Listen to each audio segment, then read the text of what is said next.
जे अलाह कज़ा खे कहिड़ी कुदरत। बिस्मिल्लाहिर्रहमानिर्रहीम। तलबत मौखे तालिब तरकिन, तलबत मौखे तालिब तरकिन, वहदत वारे वासां वेसा आसां।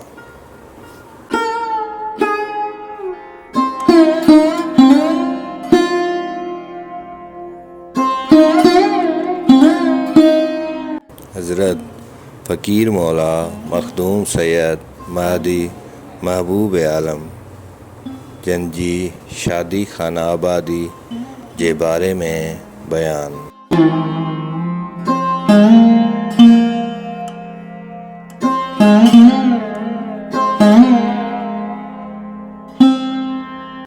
बाब अल-आशिर।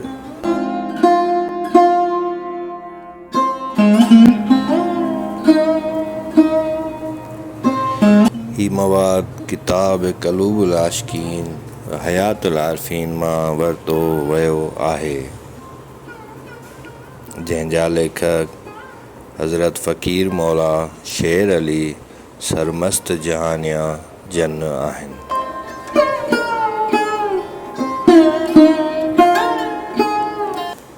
मुअज़्ज़िज़ ॿुधंदड़नि खे वधीक लाइ गुज़ारिश थी कजे त जन अञा ताईं असांजे चैनल खे सब्सक्राइब न कयो आहे, बराए महिरबानी करे उहे चैनल खे सब्सक्राइब कनि ऐं बेल आइकन खे खोले छॾनि त जीअं ईंदड़ क़िस्तूं बाआसानी सभिनि मुअज़्ज़िज़ीन ताईं पहुचाए सघजनि।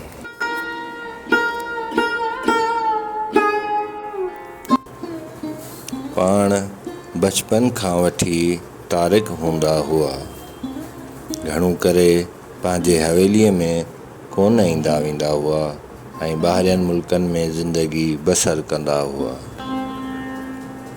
पाण जॾहिं ऐन जवानीअ खे पहुता त संदन वालिद बुज़ुर्गवार मखदूम सैयद इमाम बख्श जहानिया साहब जन खेनि चयो त अब्बा, हाणे तव्हांजी उमिरि शादीअ जे लाइक़ु थी आहे, तव्हां शादी करियो। पाण पंहिंजे वालिद साहब जन खे फरमायूं त क़िबला साईं, असांखे शादी करणी न आहे ऐं न तव्हां ते मयार आहे ऐं असांखे शादीअ जे बारे में वरी न चइजो।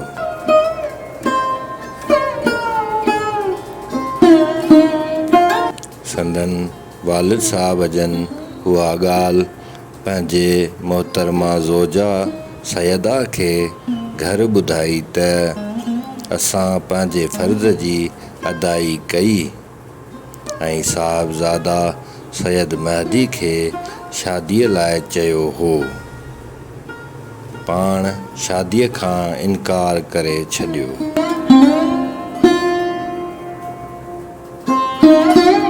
संदन वालदा शरीफ जन हिन ॻाल्हि ॿुधण बैदि तमामु फ़िक्रमंद थी विया जो संदन शादीअ जे बारे में नंढपिण में संदन नानाणनि मां संदन मामे जे घरां संदन मामे जी दुख्तर घुर कयल हुई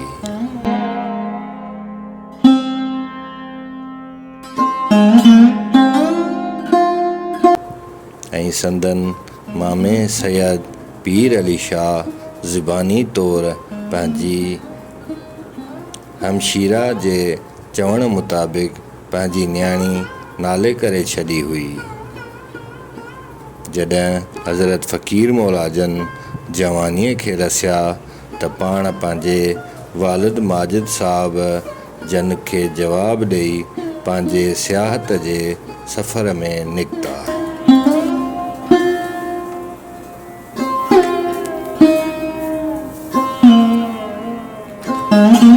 साल ॿिनि खां पोइ वापसि पंहिंजे वतन पहुता ऐं अची पंहिंजे वालिद माजिद जी कदम बोसी कयाऊं।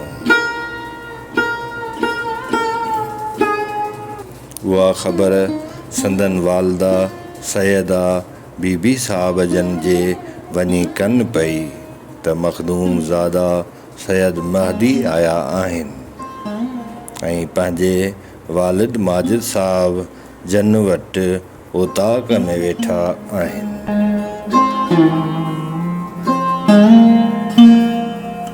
संदन वालदा शरीफ़ पंहिंजे बानी हथ चवाए मोकिलियो त साहिबज़ादा सैयद महदी खे वञी चओ त तव्हांखे तव्हांजी वालदा शरीफ़ चयो आहे त यकदमि असांखे मुंहुं ॾेखारे वञो।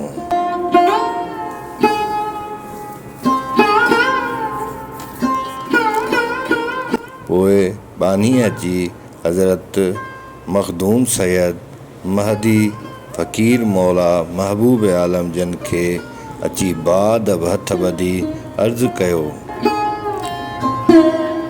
पाण फ़रमायाऊं हाज़िर वञी चवनि त असां कदम बोसी ज़रूरु करणु अचूं था।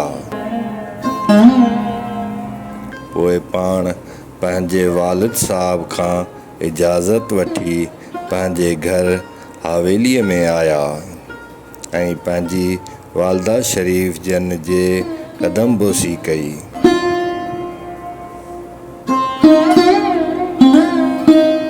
संदन वालदा साहबा वॾी प्यार मुहबत सां पंहिंजे फ़र्ज़ंद सैयद महदी खे गिराटी पाए ज़ारो ज़ार रोअण लॻा ऐं चवण लॻा त अब्बा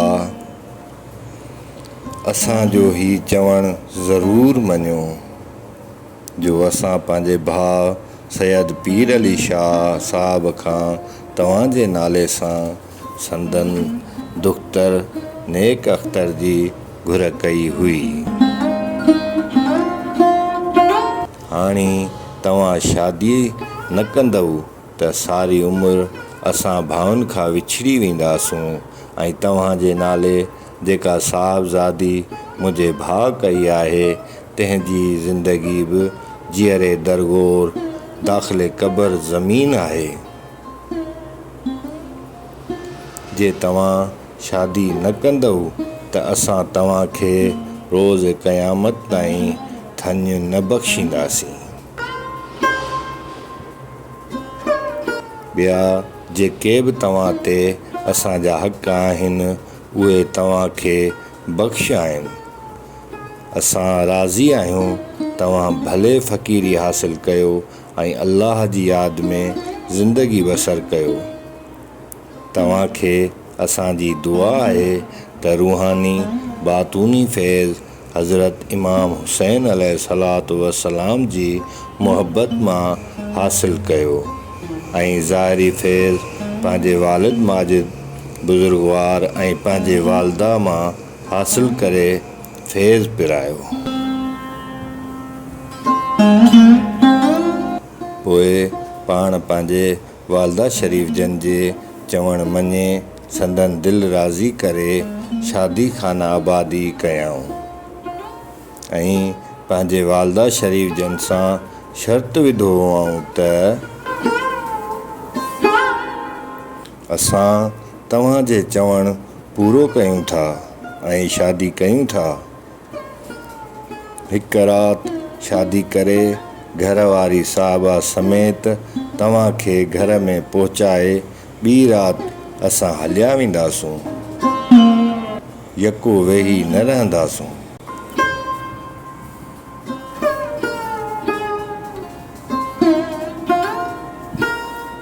पोइ पाण शादी करे पहिरीं राति पंहिंजे घर में रहिया। सुबुह जो मोकिलाए सियाहत जो सफ़रु इख़्तियार कयाऊं। कई साल परे परे मुल्कनि जो सैर कयाऊं ऐं सिराज जहिड़नि जबलनि में छिला कमायाऊं जिते न पाणी न मानी न का वेझी वसिय अॼु ताईं आहे।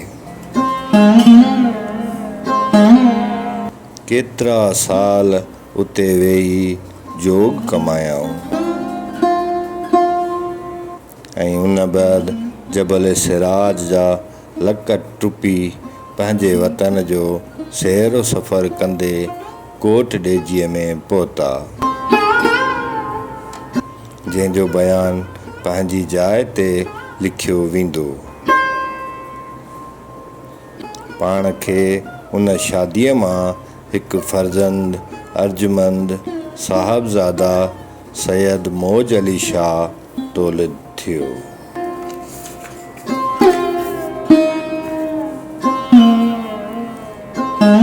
ॿोड़े ॿाहिर ॿियाई ॿारे, ॿोड़े ॿाहिर ॿियाई ॿारे, लाह दवारे लाह सां वेसा सां, तलब तमो खे तालिब तरकिन वहदत वारे वाह सां वेसा सां, करबल कूक कनाए क़ाइम कुर्ब क़त्ल वारे काह सां वेसा सां, हिकदम हाल इलाज हलाए रहबर वारी राह सां वेसा सां, पेवंद पेच प्रीत जो पाए महदी मूरत माह सां वेसा सां, तलब तमो खे तालिब तरकिन वहदत वारे वाह सां वेसा सां, हक़ मौजूद या अली मदद।